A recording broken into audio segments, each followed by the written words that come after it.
Hello students, फिर से आप सबका स्वागत है। आज मैं आप लोगों को क्लास 10 के second book A Trump of surgery के हिंदी समरी को बताने जा रहा हूं। तो चलिए जानते हैं ए ट्रम्प ऑफ सर्जरी को हिंदी में। ए ट्रम्प ऑफ सर्जरी कहानी तब शुरू होती है जब एक अमीर महिला श्रीमती फम्फ्रे अपने कुत्तों को टहलाने के लिए बाहर ले जाती है। वो क्या करती है? अपने कुत्ते को टहलाने के लिए बाहर ले जाती है। पास का एक पशु चिकित्सक जो महिला को जानता है, कुत्ते को देखता है और चौंक जाता है, क्योंकि वह देखता है कि कुत्ता प्रत्येक छोर पर एक पैर के साथ फूला हुआ सॉसेज जैसा दिखता है। वह उसे सलाह देता है कि उसे खाने के लिए अस्वस्थकर चीजें देना बंद कर दे, लेकिन श्रीमती फम्फ्रे अपने उसे मना नहीं कर पा रही है। जल्द ही मिसेज फूफे का ट्रिकी जल्द ही क्या होता है? मिसेस फम्फ्रे का ट्रिकी ट्रिकी कौन है? कुत्ता है। उसके कुत्ते का नाम क्या है? मिसेस फम्फ्रे के कुत्ते का नाम क्या है? ट्रिकी है। ठीक है। और उसके वो जो ट्रिकी है बीमार पड़ जाता है। हालांकि इसके पहले जो उसके डॉक्टर हैं वो बोले थे कि इसको क्या करना है, इसके खाने में थोड़ा सा कटौती कर दो, लेकिन वो नहीं मानी और वो कटौती नहीं की, जिसके कारण जो मिसेस फम्फ्रे की जो कुत्ते हैं ट्रिकी जिसका नाम है वो बीमार पड़ जाता है और डॉक्टर को बुलाया जाता है। Narrator mister Harriet. डॉक्टर कौन है? डॉक्टर का नाम क्या है? Mister Harriet. Narrator mister Harriet फिर भी किसी तरह को ट्रिकी जो है कुत्ते को अस्पताल ले जाता है। हालांकि वह जानता है कि श्रीमती फम्फ्रे अपने कुत्ते को छोड़ने के लिए तैयार नहीं है और इन शब्दों को सुनकर लगभग बेहोश हो गई। हालांकि जैसे वो सुने कि उसके कुत्ते को मिस्टर हैरियट कहाँ ले जाना चाह रहे हैं, हॉस्पिटल ले जाना चाह रहे हैं उसके इलाज के लिए, तो इस बात को सुनकर मिसिस फम्फ्रे क्या होती है? बेहोश हो जाती है, क्योंकि वो क्या करती है? अपने कुत्ते ट्रिकी से बहुत ज़्यादा प्यार करती है। फिर वह कुत्ते को साथ ले जाता है और उसकी सर्जरी में उसके लिए बिस्तर लगते हैं। कुत्ता पहले 2 दिन तक ना ज़्यादा हिलता है और ना ही कुछ खाता है। दूसरे दिन वह चारों ओर देखता है और थोड़ा फुसफुसाता है। वह तीसरे दिन बाहर जाना चाहता है और तब उसे बाहर निकाला गया तो वह बड़े कुत्ते के साथ खेलना शुरू कर देता है। तीसरे दिन ट्रिक सर्जरी के बाकी कुत्तों के साथ घुल मिल जाता है। तीसरा दिन देखा जाता है कि जो उसका कुत्ता ट्रिकी है जिसको उपचार के लिए मिस्टर हैरियट लेके आते हैं, तीसरा दिन वो देखते हैं कि वो दूसरे कुत्तों के साथ क्या हो जाता है? घुल मिल जाता है और खाने के लिए उसके कटोरी भी चाट लेता है और फिर उसकी हालत में बहुत तेजी से सुधार होने लगता है। अब धीरे धीरे ट्रिकी में क्या होने लगा? सुधार होने लगा। क्यों? क्योंकि वो अब मिस्टर हैरियट के निगरानी में है, देखभाल में है। वह अपने खाने के लिए दूसरे कुत्तों से लड़ने लगा। फिर जब यह खबर श्रीमती फम्फ्रे के पास पहुंची तो उसने ट्रिकी के लिए अंडे भेजना शुरू कर दिया। हालांकि जो ट्रिकी का जो तबीयत खराब हुआ था वो किस लिए हुआ था? वो माल न्यूट्रिशन के कारण हुआ था, अति पोषण के कारण हुआ था। और वो अंडा, शराब, हॉर्लिक्स यही सब उसकी मालकिन जो पिलाया करती थी मिसेस पंपरी, जिसके कारण तबीयत खराब हुआ था। हालांकि फिर जब उसको पता चला कि मिस्टर हैरियट के पास ट्रिकी को रखने के बाद अब उसके स्वास्थ्य में परिवर्तन आने लगा है, वो ठीक होने लगा है और वो घुल मिल गया है सभी कुत्तों के साथ, अच्छी तरह से रहने लगा है, तो फिर वो मिसेस पंपरी क्या की? अंडा भेज दी उसके उसके खाने के लिए, जिसके कारण वो क्या होगा? फिर वो उसका तबीयत खराब हो सकता है।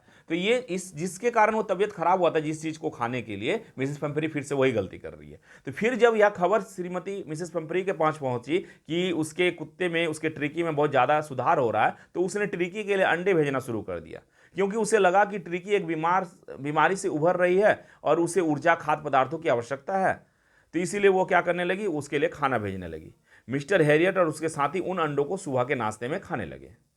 लेकिन वो जो अंडा भेजा जाता था मिसेस पंपरी के द्वारा, वो अंडा कुत्ते को नहीं दिया जा रहा था मिस्टर हैरियट के पास जब कुत्ता था, बल्कि उस अंडे को मिस्टर हैरियट और उसके साथी खा जाते थे। क्योंकि कुत्ते को तो स्वस्थ करना, अंडा तो कुत्ते के लिए है ही नहीं, तो कुत्ते को उसको स्वस्थ निगरानी में रखा गया था, उसकी देखभाल किया जा रहा था। लेकिन जो मिसेस पैम्परी अपने कुत्तों के लिए अंडा भेजा करती थी, उस अंडे को मिस्टर हैरियट जो उसके डॉक्टर थे और उसके साथी खा जाते थे।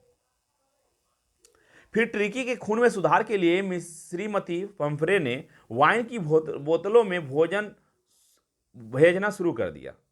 फिर ट्रिकी की सुधार में, खून में सुधार आने के लिए वो सोची पहले एनर्जी आएगा तो अंडा भेजते हैं, फिर बाद में सोचती है कि खून भी अच्छा बनेगा, सुधार आएगा, तो मिसेस पंफरी क्या करती है? वाइन भेजती है, शराब की बोतलें भेजना शुरू कर देती है, जिसे मिस्टर हैरियट ने फिर से पी लिया। और ये सभी खाने पीने का काम कौन कर रहा है? कुत्ता नहीं कर रहा है, बल्कि क्या कर रहा है? उसके डॉक्टर कर रहे हैं। मिस्टर हैरियट ने भी शराब पीना स्टार्ट कर दिया, उससे थोड़ा मजा लेने स्टार्ट कर दिया। दोपहर के भोजन से पहले 2 गिलास और दोपहर के भोजन के बाद कुछ समय के बाद कुछ और गिलास ले लेते थे। अब जो अब भेजा गया तो शराब तो वो मिस्टर हैरियट उस ट्रिकी को देंगे नहीं, तो वो क्या करते थे? अपने साथी के साथ दोपहर के भोजन के पहले पी लिया करते थे और फिर बाद में पी लिया करते थे। फिर जब उसने ट्रिकी के लिए ब्रांडी की बोतलें भेजना शुरू किया तो ऐसा वह समय था जब मिस्टर हैरियट ने सोचा कि वह वास्तव में ट्रिकी को सर्जरी में एक अस्थायी अतिथि के रूप में रखना चाहेंगे। तो उसको लगा रही इतना कुछ उसका मालकिन भेज रही है, अब फिर ब्रांडी भेजना स्टार्ट कर दी। पहले क्या अंडा आ रहा है, फिर शराब आ रहा है, फिर ब्रांडी आ रहा है। तो उसको लगा कि ऐसा करते हैं ना, ट्रिकी को हम अपने पास ही रख लेते हैं इसका इलाज करने के लिए गेस्ट के रूप में, ताकि क्या करे, इसके बहाने से है ना खाना पीना मिलता रहेगा, हम लोगों को अंडा शराब और ब्रांडी मिलता रहेगा। हाँ, वो सोचे कि इसको गेस्ट ही बना लेते हैं। अब इसमें क्या हुआ, मिस्टर हैरियट कुछ दिनों तक हर सुबह 2 अतिरिक्त अंडे खाकर बहुत खुश होते थे। फिर दोपहर में कुछ गिलास वाइन ले और रात को ब्रांडी पीकर दिन को खत्म करते थे। लेकिन फिर उसने एक सही निर्णय लिया और श्रीमती पंपरे को फोन किया, क्योंकि वह वास्तव में चिंतित थी। हालांकि श्रीमती पंपरे अपने कुत्ते के प्रति बहुत ज़्यादा चिंतित थी और वह इस तरफ ट्रिकी घर वापस ले जाने के लिए तैयार थी और वो चाह रही थी कि ट्रिकी को घर लेके जाए। ट्रिकी अपनी मालकिन को देकर, वो मालकिन क्या करती है, मिसेस पंपरी ट्रिकी को लेने के लिए आती है मिसेस पंपरे इसके पास, हैरियट के पास। उसका जो डॉक्टर है मिस्टर हैरियट, उसके पास आती है कौन? मिसेस पंपरी अपने कुत्ते को लेने के लिए। तो ट्रिकी अपने मालकिन को देखकर बहुत खुश हुआ और कार में कूद गया, है ना। वो जाने के लिए कहाँ चला गया? कार में जाके वो बैठ जाता है। श्रीमती पंपरे ने कहा कि हैरियट जो किया उसके लिए वह उसे कभी नहीं धन्यवाद दे पाएगी और यह भी उसकी सर्जरी सफल रही है, क्योंकि ट्रिकी अब सब ठीक हो गया था। अब मिसेस पंपरी क्या करती है कि मिस्टर हैरियट ने जो ट्रिकी के लिए कार्य किया है, मिस्टर हैरियट ने ट्रिकी को जो स्वस्थ करने का कार्य किया है, इसके लिए वो किस मुंह से धन्यवाद दे, वो किस तरह धन्यवाद दे, वो कुछ समझ नहीं पा रही थी। वो है ना, वो आभार व्यक्त कर रही थी। मिसेस पंपरी मिस्टर हैरियट के लिए आभार व्यक्त कर रही थी कि उसको किस तरह से हम धन्यवाद दें, वो समझ नहीं पा रही थी। क्यों? क्योंकि ट्रिकी अब अच्छा हो चुका था और ये अच्छा होने का श्रेय किसको जाता है? मिस्टर हैरियट को ही जाता है। बस मिस्टर हैरियट वेटनरी डॉक्टर के कारण ही क्या होता है, ट्रिकी अच्छा हो पाता है और वो स्वस्थ हो जाता है और वो मिसेस पेम्परी के साथ जो ट्रिकी है वो चला जाता है। और ये सभी जितने भी कार्य हैं, ट्रिकी को अच्छा करने का जो कार्य है, वो सिर्फ मिस्टर हैरियट के कारण ही हो पाता है, जिसके कारण वो क्या करना चाह रही है, वो भावपूर्ण धन्यवाद देना चाह रही थी। तो ये मिसेस पेम्परे, उसके कुत्ते और डॉक्टर मिस्टर हैरियट की कहानी है ना। इसमें जो दिखा रहा है कि बीमार कुत्ते को मिस्टर हैरियट अच्छा कर देता है और जिसके कारण मिसेस पेम्परी जो है उसको बार बार धन्यवाद देना चाहती है। तो स्टूडेंट्स, अगर आप मेरे चैनल में न्यू हैं तो मेरे चैनल को जरूर सब्सक्राइब करें और सभी वीडियो को देखना चाह रहे हैं अगर चैप्टर वाइज, तो आप मेरे चैनल के प्लेलिस्ट पर जाकर देखें। Thank you.